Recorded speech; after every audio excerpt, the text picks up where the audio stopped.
Bismillahirrahmanirrahim. Assalamualaikum warahmatullahi wabarakatuh. Izin memperkenalkan diri. Nama saya Arizon Ahmad Akbar, NPM 2221109. Sebelumnya terima kasih pada Pak Angga Alfian selaku dosen mata kuliah Ilmu Negara. Di sini saya untuk menjelaskan dan mempresentasikan tentang sejarah Korea Utara dan Korea Selatan. Sejarah Korea bermulai dari zaman politik awal sampai dengan kebudayaan tembikar di Korea, dimulai di sekitar tahun 8000 Masehi dan zaman Neolitikum dimulai sebelum 6000 Masehi yang diikuti oleh pada zaman penunggu sekitar 2500 Masehi. Kemudian kerajaan Gojoseon berdiri tahun 2333 Masehi. Baru pada abad ketiga sama Korea mulai terbagi menjadi banyak wilayah kerajaan. Seoul dengan latar sungainya pada tahun 1909, pada tahun 1 Masehi, tiga kerajaan Korea seperti Goguryeo, Silla, dan Baekje mulai mendominasi semenanjung Korea dan Manchunia. Tiga kerajaan ini saling bersaing secara ekonomi dan militer. Goguryeo dan Baekje adalah dua kerajaan yang terkuat, terutama Goguryeo yang selalu dapat menangkis serangan-serangan dinasti Cina. Kerajaan Silla perlahan menjadi kuat dan akhirnya dapat melundurkan Goguryeo. Itu pertama kalinya semenanjung Korea berhasil disatukan oleh Silla pada tahun 676 menjadi Silla bersatu. Para pelarian Goguryeo yang selama mendirikan sebuah kerajinan lain di sisi timur laut semenanjung Korea, yakni Balhae. Silla bersatu akhirnya runtuh di akhir abad ke-9, yang juga mengakhiri masa kekuasaan tiga kerajaan. Kerajaan yang baru, dinasti Goryeo, mulai mendominasi semenanjung Korea, kerajaan Balhae. Runtuh tahun 926 karena serangan bangsa Khitan dan sebagai besar penduduk serta pemimpinnya. Dae Gwanghyeon mengungsi dinasti Goryeo selama masa pemerintah Goryeo. Hukum yang baru dibuat, pelayanan masyarakat dibentuk, serta penyebaran agama Buddha berkembang pesat. Tahun 1993 sampai 1019, suku Khitan dan dinasti Leon Mirbu Goryeo tetapi berhasil dipukul mundur. Kemudian pada tahun 1238, Goryeo kembali diserbu pasukan Mongol dan setelah mengalami perang hampir 30 tahun.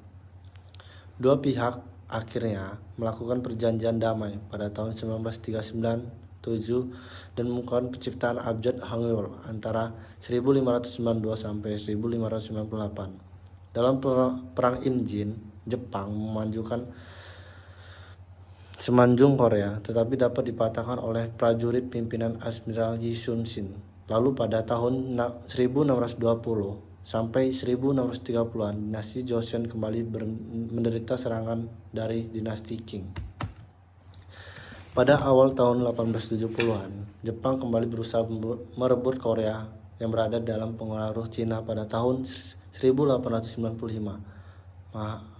Maharani Myeongseong dibunuh oleh mata-mata Jepang.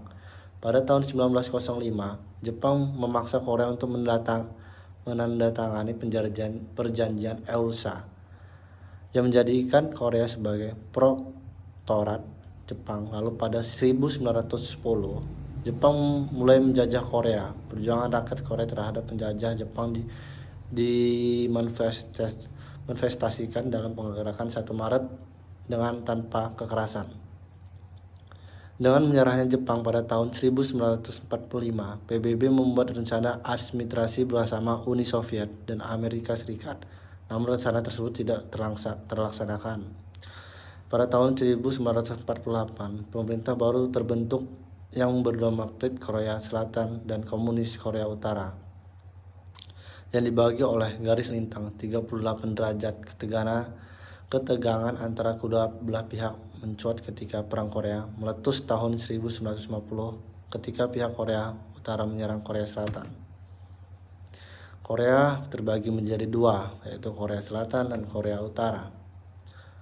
Terpecahnya Korea Utara dan Korea Selatan, sepanjang Korea awalnya berada di wilayah di bawah kekuasaan dinasti Joseon Selama kurang lebih dari 500 tahun kekuasaan dinasti ini berakhir saat Jepang menduduki wilayah Korea sejak 1910 hingga 1945.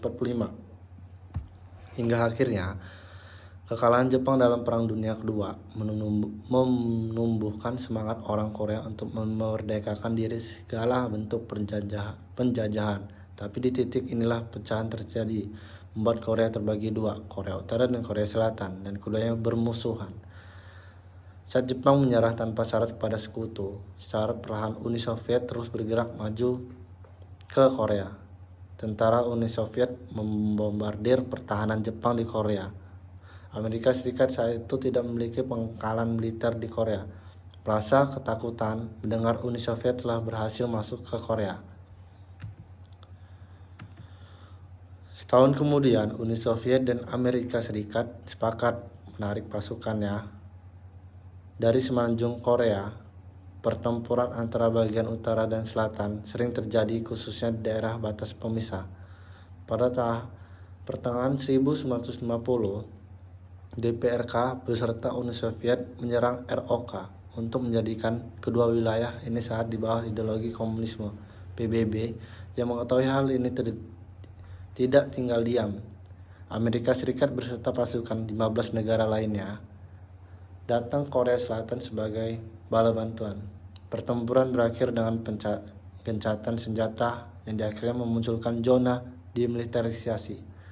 Tidak hanya itu, sepanjang paralel 38 dijaga ketat oleh pasukan militer kedua negara. Kini Korea Selatan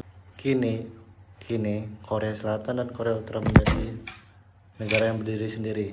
Korea Selatan dikenal dengan budaya K-pop dan pertumbuhan ekonomi yang besar. Sedangkan Korea Utara dikenal sebagai negara rasionalisasi dengan tingkat pertumbuhan ekonomi yang rendah. Penyebab tak lain karena perbedaan ideologi. Amerika Serikat dengan paham demokratis kapitalis, sedangkan Uni Soviet menganut paham komunis sosialis. Perbedaan ini kemudian berlanjut menjadi perang dingin yang ditandai dengan terbentuknya blok timur dan blok barat. Untuk hal ini, Korea Selatan yang condong ke Amerika Serikat tentu mengikuti paham yang dianutnya. Begitupun Korea Utara yang didukung Uni Soviet dengan paham komunisnya. Mereka berusaha mempengaruhi negara-negara lain dengan menyebarkan ideologi, memberi bantuan, membentuk koalisi, dan bersaing dalam berbagai bidang seperti contohnya teknologi, bom atom, dan angkasa. Nah, pada masa ini Korea Selatan dan Korea Utara kemudian menjadi boneka Amerika Serikat, dan sehingga terjadilah Perang Korea yang berlangsung 25 Juni 1950 sampai 27 Juli 1953. Alih-alih berperang secara langsung, Amerika Serikat nebeng perang dengan mempengaruhi Korea Selatan, mempengaruhi orang Korea. Perang ini mulanya terjadi ketika pihak Korea yang didukung dan mempengaruhi oleh Tiongkok mulai menyerang Korea Selatan yang didukung oleh Amerika Serikat dan PBB. Tentunya Korea Selatan tidak tinggal diam setelah diserang pada Juni hingga September 1950. Korea Selatan menyerang balik Korea Utara. Tentu kalian bisa menebak apa yang terjadi selanjutnya. Korea Utara pun membahas kembali serangan Korea Selatan hingga pada bulan Juli 1953. Perang di antara Korea Selatan dan Korea Utara diberhentikan sementara dengan adanya perjanjian gencatan senjata yang ditandatangani pada 27 Juli 1953 oleh Letnan Jenderal Angkatan Darat Amerika Serikat William Harrison. JR mewakili Komandan Perserikatan Bangsa-Bangsa. Jenderal Korea Utara 62 mewakili Tentara Rakyat Korea dan Tentara Sukarelawan Rakyat Tiongkok. Hasilnya Korea tetap terbagi menjadi dua, namun tidak lagi berperang dengan senjata hingga adanya penyelesaian untuk perdamaian ke depannya. Lalu bagaimana keadaan Korea Selatan dan Korea Utara yang memenangkan 2 juta korban berhenti dengan gencatan senjata? Saat itu kedua negara tersebut bisa dibilang dalam keadaan miskin dan hancur. Namun Korea Utara yang dibantu oleh Tiongkok kemudian berhasil memulihkan keadaan negara dalam 8 tahun setelah perang berakhir. Korea Utara memiliki kebijakan dan susunan pemerintah terorganisir. Bila dibandingkan saat itu, Korea Utara lebih maju di bidang ekonomi, terutama industri, sedangkan Korea Selatan justru memiliki masalah politik internal dan sangat bergantung pada bantuan Amerika Serikat. Bahkan tingkat pertumbuhan industri Korea Utara melebihi Korea Selatan dengan rata-rata 39% dari tahun 1953 sampai 1960. Namun sering berjalannya waktu, Korea Utara harus menelan pil pahit dan merasakan penderitaan ketika dilanda wabah kelaparan dan krisis ekonomi pada tahun 1994 sampai